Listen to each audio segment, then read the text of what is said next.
is just fantastic.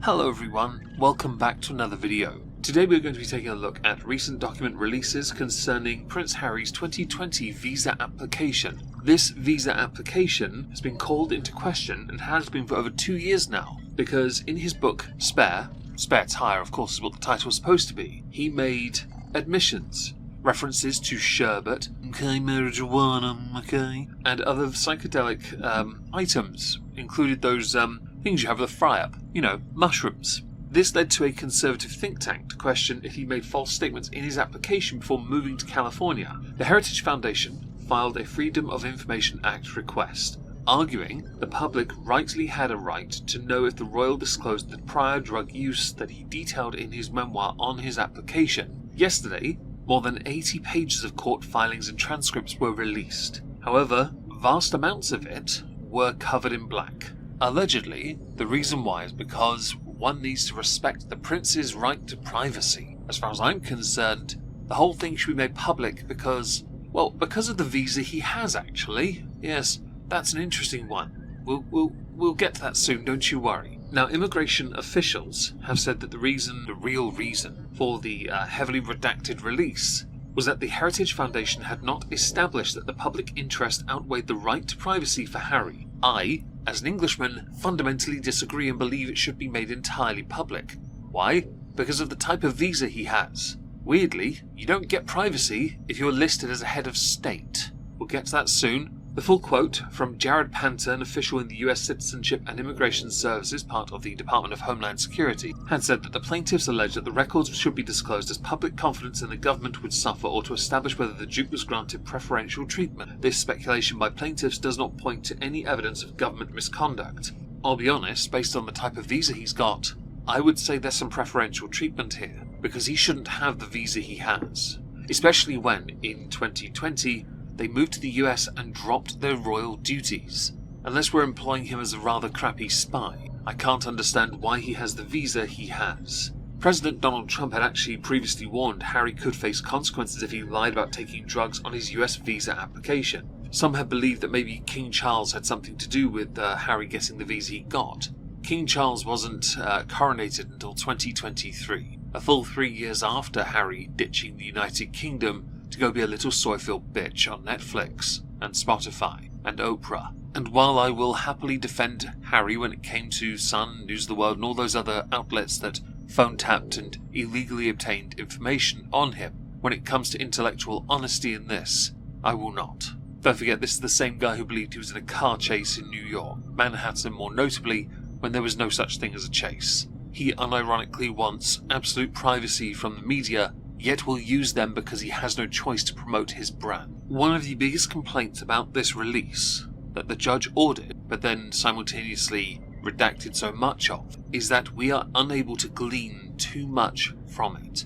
Which means the query surrounding whether or not he got preferential treatment, whether his visa is just, what was or was not waived, because that is in fact mentioned and then cut off rather inappropriately in the documents released, means there will be more questions regardless, which will then just lead to more scrutiny aimed at Prince Harry. Or I'm just going to call him Harry going forward, by the way. To me, you are not a prince. You're not a duke either, for that matter. It is a quaint little title you are given. At this point, considering the loser you are, you should earn those titles back. And as somebody that doesn't really mind the monarchy, I think Harry's one of those rare exceptions where, because of how much of a bitch he is, I really am no longer okay with him persisting in the use of the Sussex title. Having been born in Sussex, I really don't appreciate it, and him being a duke or a prince. His children should not be either. So, we're going to look at some of the pages that I have access to, courtesy of the Twitters, where a user called Megan's Mole had tweeted, "Prince Harry's document dump is very telling, especially parts that have not been redacted. Prince Harry got special treatment, and I bet it's on an A1 head of state visa." Now, it is believed by many that that is the visa he got, but no one can work out how he got it. Based on when he came to the US, the only way he could have would have been during the time of Joe Biden. This will undoubtedly lead to more tinfoil hat time types. Without proof, that is what it is. So let's take a look at the pages we have access to from this tweet, and see if we can work out anything from it. The 3 images included in Megan's Mole's tweet read as follows. And yes, there's some stuff missing. It's 10-page court document, not the full visa application. That's part of a judge ruling. But from this, description of the records and harm that would arise from public disclosure. Now this is somewhat ironic, I think, because by not disclosing, you then cause harm anyway. And to argue that Prince Harry would suffer harm is hilarious for a man that lives within an ivory tower in Silicon Valley. What harm can he really experience, beyond the fantasies he generates to try and maintain relevancy while his career is on the downward tick? And it is on the downward tick. The amount of donations that he is currently able to receive for his Arch Whatever Foundation isn't going great. His name carries very little weight beyond the Invictus Games these days.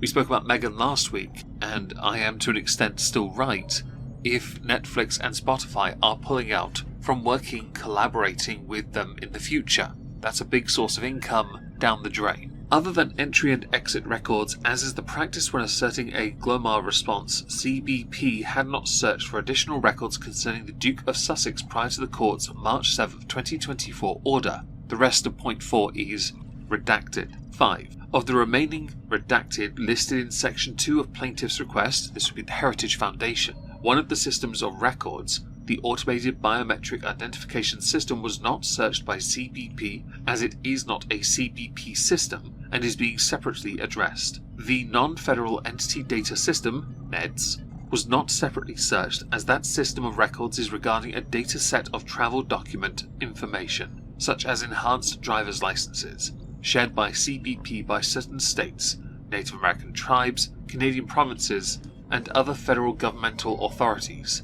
There is no apparent relevance of this dataset to the Duke of Sussex as a citizen of the United Kingdom, who travels to and from the United States. The remainder minus a hyperlink, redacted. He's still a citizen of this country or subject to the Crown? That's cute.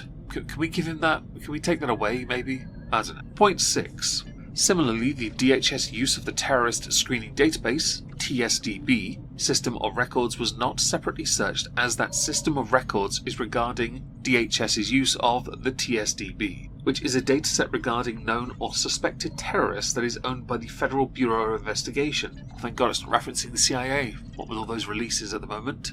Additionally, information regarding the system is available at the rest of that link, I don't. 7. The Electronic Visa Update System, EVUS, also was not searched, as EVUS is an enrollment system used to collect information from certain non-immigrant citizens of the People's Republic of China. As the Duke is not a citizen of China, this was not searched. But we're learning a lot here, aren't we, about all these fancy little bureaucratic systems. Now, it skips ahead from point 7 to the third image on point 12, along with 13, which is also mostly redacted, and 14. Of course, we're going to read them because this was tweeted, it's relevant information. 12. CBP previously acknowledged but withheld in full only the entry and exit category of records. Customarily, CBP would not acknowledge the existence of these records to a third party because they confirm that an individual traveled to the United States.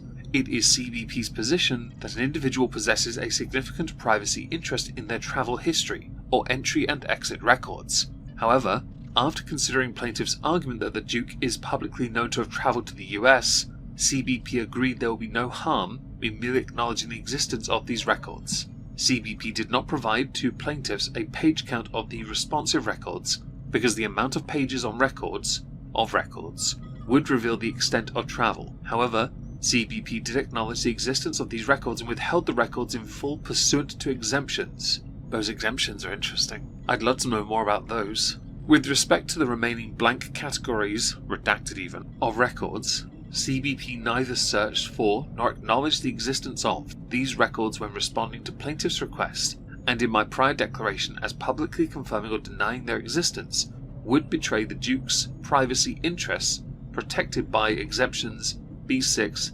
B7, and C. The rest of 13 is redacted. Context is so important, but apparently that is the exemption that we don't get to know about. 14, the final part we get, acknowledging the existence of these redacted categories, very short redaction but okay, would reveal information regarding the Duke of Sussex that is protected by exemptions. Again, these heavily redacted parts will lead to more speculation against Harry. As an Englishman, I want to know more. I really do.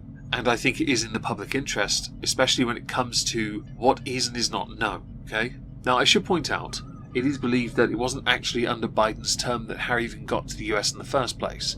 I could agree with that, actually, because Biden wasn't sworn until 2021. Misspeak on my part. Yes, I will happily correct it now. For anyone that stuck around, thank you. I bet you put that comment in, though, didn't you? Yeah, you probably haven't heard this part either. Oh well, I will happily put that in. I know that Trump doesn't really care to throw him out because he suffers enough because he's married to Meghan Markle. Yes, I'm going to say that because that's what Trump said. It is worth noting that this information does provide us with absolutely nothing. And that's the thing about the judge in this instance, because the judge had originally ordered the information be made public, and then more recently changed tune just to the court documents and not the visa application itself, which is why many now think it was an A1 visa, a head of state visa. I can't think of anyone more undeserving for such a visa than the prick who is basically crapping on his family for easy money. Back on the 20th of Feb this year, there was from the District of Columbia a notice of position filed, which was the Heritage Foundation against the Department of Homeland Security. The defendant, the Department of Homeland Security, respectfully submits the notice in response to the court's order granting in part plaintiff's motion for relief from judgment. Then it goes on to provide a timeline of events, starting on October 22nd, 2024, where the Heritage Foundation and Mike Howell moved for relief from judgment from the court's order granting summary judgment in defendant's favour. Specifically, the court agreed with plaintiff's argument the court should decide whether portions of the declarations that defendant submitted in camera could be made public in redacted form. Now, when it on the second page goes on to talk about redacted versions be made public, the defendant would propose redacting all information that would reveal information the court has determined defendant can withhold under Freedom of Information Act exemptions 6 and 7. Part 6, for those who don't know, is a reference to personnel, medical files, similar files that can be not disclosed if that disclosure would constitute a clearly unwarranted invasion of personal privacy. Now, this is part of what is considered a balancing act between the public's right to information and an individual's right to privacy. Exemption number 7 protects from disclosure records or information compiled for law enforcement purposes, but only to the extent that the production of such law enforcement records or information could reasonably be expected to interfere with enforcement proceedings and would deprive a person of a right to a fair trial or an impartial adjudication, could reasonably be expected to constitute an unwarranted invasion of personal privacy, or could reasonably be expected to disclose the identity of a confidential source. There is more, but since this only really covers A, B, and C that we need to know about, I thought I'd share that. I don't think, in the grand scheme of what has been redacted and not made public, any of this is remotely applicable. But that could well be my bias coming through. It really could be. I think he's a colossal smeghead, and I'm going to hold that stance for a long time. At least until he apologises for being a soy-filled bitch.